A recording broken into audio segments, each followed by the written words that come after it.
So you were just talking about the right to counsel both before trial and at trial. Let me ask about some other protections during trial. So, for example, let's start with speedy and public trial. Can you talk about that briefly? The nature of the trial, the fact that it needs to be speedy and the fact that it needs to be public gets at the core of the government being transparent and us having the ability to examine what the government does. Why a speedy trial? Look at it this way.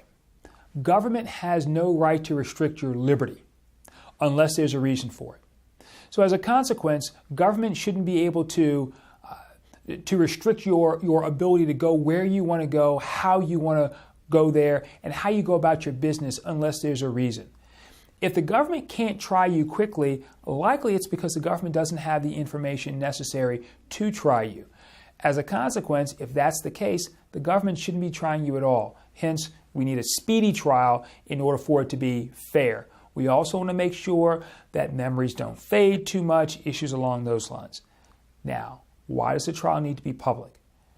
The last thing you want is a reversion to the Star Chamber of the English common law before we ended up with our Constitution. The last thing you want is for government to start to punish people in private.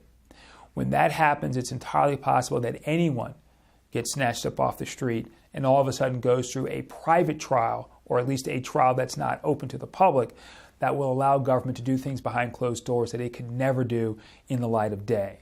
So speedy trial and public trial are absolutely necessary in order to allow for justice to occur, whether that justice means that guilt is proven or whether justice means that innocence is shown.